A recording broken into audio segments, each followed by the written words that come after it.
all of you out there. Just consider this. Anytime you go to a seminar or a workshop, and even if you have to pay a small fee, consider it as one sale as opposed to many more sales you'll make after that training program. I myself, even after all these years, I'm in my 25th year this year. I got licensed in 1986. This is my 25th year, and I still attend seminars, workshops, buy tapes, CDs, you name it. If I can get 1 or 2 or 5 ideas per session, I find it very rewarding, both internally and also career-wise. Also, I want to thank Dave, too, for all of you out there. Dave introduced himself to me back in May when I had written another article on it, and I'm going to assume that many of you are new at this. I'm a little over my 15th year in final expense. You will find this so rewarding. When I speak at conferences and agencies across the country, and I even do one-on-one training for people who are already in the insurance industry, they have come back and said, yes, I've done estate planning, I've done mutual funds, I've done IRAs, and nothing is more rewarding than sitting across a kitchen table and helping Grandma and Grandpa with their little burial plans. You're going to feel that, you're going to see that, you're going to experience that as you pursue this niche. Age of a person going into the insurance industry is around 33. So some of you may be younger, most of you may be older. And what a great time to get into the insurance industry. People of all ages, survey says over and over again, are underinsured. The first type of insurance that, of course, people 40 and under ought to have is just good old basic life insurance to replace their income. But the fastest growing, I've got a lot of gray hair if you saw the picture on the website, and I'm only 58. Number 2, the next group is called the age wave, like a wave at the ocean. It's all the baby boomers like me coming into this next generation of the grain of America. What an opportunity to sell. The second most important policy out there for people is burial insurance. As I said, the most important are people 50 and under is income replacement. But we're talking about burial insurance. So we have the second group coming along. Now we have another great niche out there, and that is people coming from other countries, the immigration to America. They're here, they're trying to better their lives, and many of the younger people eventually want to bring their parents from the old country over to here. Now, they have that situation in which the high cost of burial. And then, of course, the latter part is the cost of funerals, cemetery plots, etc. Something I'm going to cover a little later this morning is you want to get yourself educated of the burial cost and cemetery in your local area. Because the number one reason why people buy burial insurance, even though we call it final expense, is to cover that cost. And it is growing in prices through the years. In fact, an easy sell will be for you is when someone has recently passed away, let's say it's a mom or a dad or an aunt or uncle, brother and sister, and they went into the local funeral home, and unfortunately some of you have even had that experience too, I understand. My mother's been gone for years, but my father's not doing well, and they realize just how expensive it is. Now they're open to the idea of listening to you and what you have as a solution for burial plans. So, the industry is growing because of the ages of people, the older market, the baby boomer market, the immigration market, and the high cost of burial plans and cemetery. That does include cremation. I'll get to that in a little bit later. But also, there's fewer agents out there. I have really no competition when I'm out there as I was yesterday, as I will be today, when I'm out there knocking on doors and helping families.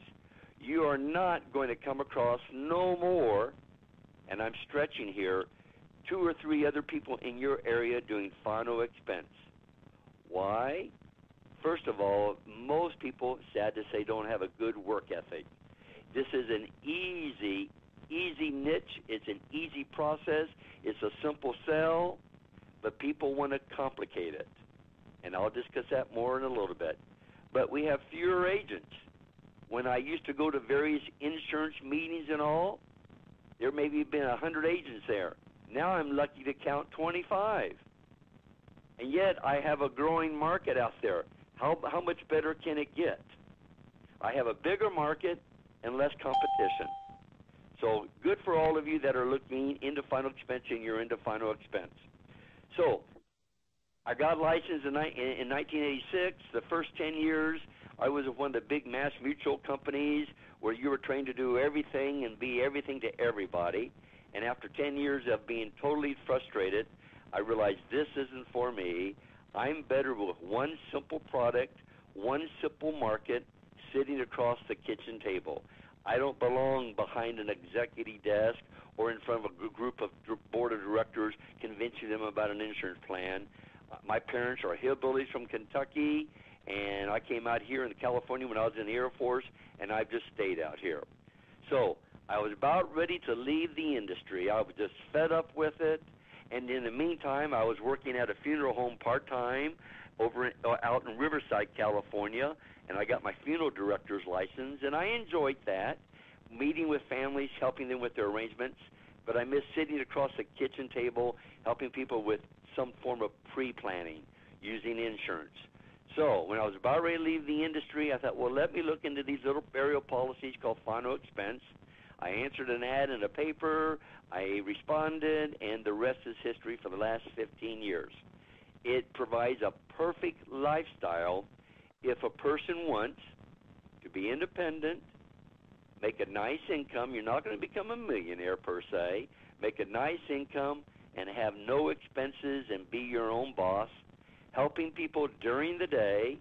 And these are nice, sweet people. I helped 3 people yesterday. And one lady lost her husband in February. She couldn't believe the cost of the funeral home, so she was very open to the idea of a little burial plan. I think that was like a $7,000 or $10,000 policy. That was my last one for the day yesterday. Then, so that was 15 years ago I started, and I looked into final expense. I've been at it ever since, and I haven't looked back. Now, before I go on, I'm going to get into the nuts and bolts of working leads, the presentation, what to do at the door. Any questions so far? And the dumbest question is one that's not asked. Any questions, ladies and gentlemen? None right now. Any good rating, A or better? Secondly, good old simple whole life insurance. Occasionally, a carrier will come out with term final expense. I will never provide that to a client because you're talking to wonderful middle to low income seniors. Sometimes they don't balance their checking account properly, and all you need is grandma to put into her plan for 8 years, 7 years, and she misses a payment for whatever reason. So I only provide traditional whole life, the one that has the non-forfeiture features possible. As soon as possible, meaning hopefully within 7 to 10 business days. I'm not concerned about the commissions. I'm concerned about helping that senior citizen. There's a saying that I may suggest you write down. Remember, it's compassion, not commissions. If you're looking for this industry for the nice big fat commissions, go somewhere else. You're out there helping your grandmas and grandpas out there, and you need to, and that compassion needs to come across. And once you've had your first or second death claim, probably within 6 months you get started with final expense, you're going to see how rewarding that is. These people are going to thank you. They're going to invite you to the funeral. They're going to invite you overwards afterwards to their house, and they're going to often say, this nice funeral and ceremony to commemorate and to celebrate my loved one's life wouldn't have been possible except this man or this woman right here coming to our door one day. So, whole life policy, quick issue, approved issue, and as many of you know, it's either done via the phone nowadays with a telephone interview while you're in the home, or they'll do a quick APS once they get the application, and the policy will be issued. So those are the two requirements: qualified carrier and also the quick issue. Now the third thing is leads. Your only two expenses in this niche, and which is nice to only have two. Use the concept that each lead you get back represents $100. I know that when I get 30 leads, I know when I get 10 leads, there's $3,000 of premium in there. I don't know whether it's lead number 1 or lead number 10. But each lead I get is a little gold bar that represents $100. So, out of 10 leads, I know I should do $3,000 worth of annual premium. But again, I don't know if it will be the 8th lead, the 10th lead, or the 4th lead. So there I have to work the numbers, and I'll explain that more in a moment. But one of the two investments that you should only have in this special niche is your lead cost, which is a wonderful tax deduction, by the way, and your use of a little, what I call putt-putt used car. I have two cars. I have a nice, comfortable car for the evenings and weekends for personal use, but I drive a 10-year-old Toyota when I'm out there calling on people's homes. So, of course, you'll have mileage on your car and maintenance. By the way, just this week the IRS raised the mileage to 55 cents a mile. So you'll have a huge deduction, on the use of your car. By the way, most qualified tax preparers will tell you, even though you don't use, let's say, 30,000 miles on the car for business, the IRS allows you around 30,000 miles if you are an outside, quote, independent sales rep. So use what the IRS is going to give you. That is a huge deduction off your taxes, about $12,000 to $15,000 if you use that 30,000 rule. If you get above that, it may cause a red flag. But as long as the IRS allows you to use it, use it. So those are your two expenses. You've got to invest in leads, and it's amazing how many new agents and final expense bellyache about that. You've got to spend money on leads and on a little. I am still calling on leads 10 to 15 years ago. When you get a lead, you keep it, make a copy of it, put it in a zip code file. Unless those people have died, have moved, or unlikely bought from someone else, because there's no competition out there, you still have a shot. Sometimes I will call on a lead that maybe was 10 years ago, and for whatever reason, nothing was done. You're not going to sell them all. If you sell them all, then you're not seeing enough people. So, if I call on that person for whatever reason they weren't ready, then I'll put it back into my lead file box by zip code. I'll explain the lead management in a moment. However, when I'm in that area again, let's say I'm on Maple Street, and I have a new lead on Maple Street, but I know from my zip code file box, I have another lead on Maple Street I called on years before. I'll knock on that door. Maybe, because of 8 or 10 years has passed, something has happened to that person's health. Now they're more receptive to, we ought to look into this. Maybe they've been to a funeral recently of one of their friends or family members. Maybe they've had a scare. Maybe they've also realized, hey, it could happen to anyone, like those poor people on that Amtrak train last Friday in Nevada where a truck ran into the train. Those poor people. So things change with people as they get older, and they become a little more mellower, and they become a little more aware of mortality. Now, often they'll say the same thing. Oh, I don't remember me seeing you 10 years ago or 8 years ago. And I'll say a few things to kind of rekindle their memory, and I'll have another shot. And I don't know of another industry, ladies and gentlemen, I don't know of anything else in the insurance industry that has a shelf life like final expense leads. Health insurance doesn't.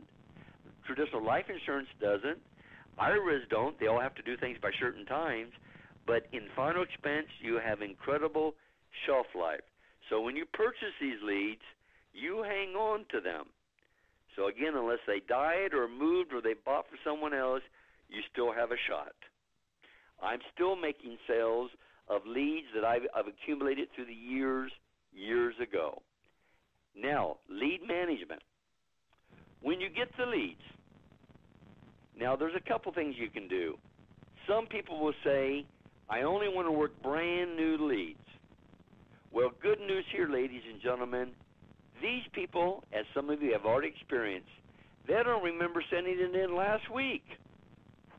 In fact, you have to rekindle their memory why they sent it in. I'll explain that more in a moment.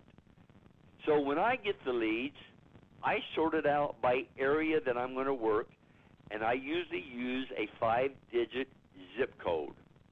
I live here in Los Angeles in the San Fernando Valley. So we'll use this area as an example. Some of you may know the area or you'll know the names that I'll mention. Let's say I get leads for Reseda, and there may be 3 zip codes for Reseda. I'll put those leads in the zip codes for that area, and I'll work that area that week with those leads. Then maybe a week later I get leads for possibly Panorama City. I'll work that area. And then let's say a couple months go by and I get now another batch of leads back to Reseda. I'll go back to Reseda, work the leads that I just got, but including the old leads that I haven't been able to connect them at home. So I have additional leads. Let's say a few months later I'm working down in LA, let's say in the Paramount, North Long Beach, Downey, and Norwalk area. I'll do the same. I'll put those zip codes together by area, and I'll go out and knock on those doors with those leads in hand. So I categorize my leads not so much by timing. Of course, if they did just come in, that's okay, but by the area I'm working that week. Yesterday, I worked up in the Palmdale, Lancaster area, and I'll be working up there the next couple of days. So I'm using zip codes in that area.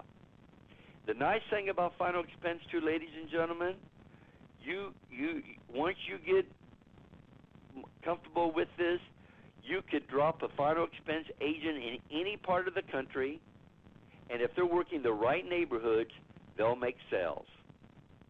When I go to Phoenix to visit my grandchildren, I'll run some leads and work in that area. So I'll do the direct mail during the day, make my sales calls, make some sales. For some of you in Phoenix, that may be Maricopa, that may be Ahwatukee, that might be Goodyear, that may be Apache Junction. I'll run some leads there and then visit with my grandchildren at night. So A, I got to see my grandchildren and my daughters. B, I got to write off the trip. And C, I made money at the same time. Because this should be a one-stop sell. So to summarize lead management, because you can see easily I could talk all day about this. And to summarize lead management, I would suggest that works for me and for others experienced final expense people, categorize them by zip codes, constantly order leads, and with these leads, keep them as long as you can because they will continue to be fresh. Now, how do you make an old lead a new lead when you walk up to the door? First of all, let's talk about walk-ups, and then I'll talk about how to. I do not make phone calls when I'm out selling. So I don't care when the leads come to me whether there's a phone number or make more money off of that. So you got to invest money. Leads is not an expense, it's an investment. Now, when I get these leads, I categorize them by zip code, and I plan out my day.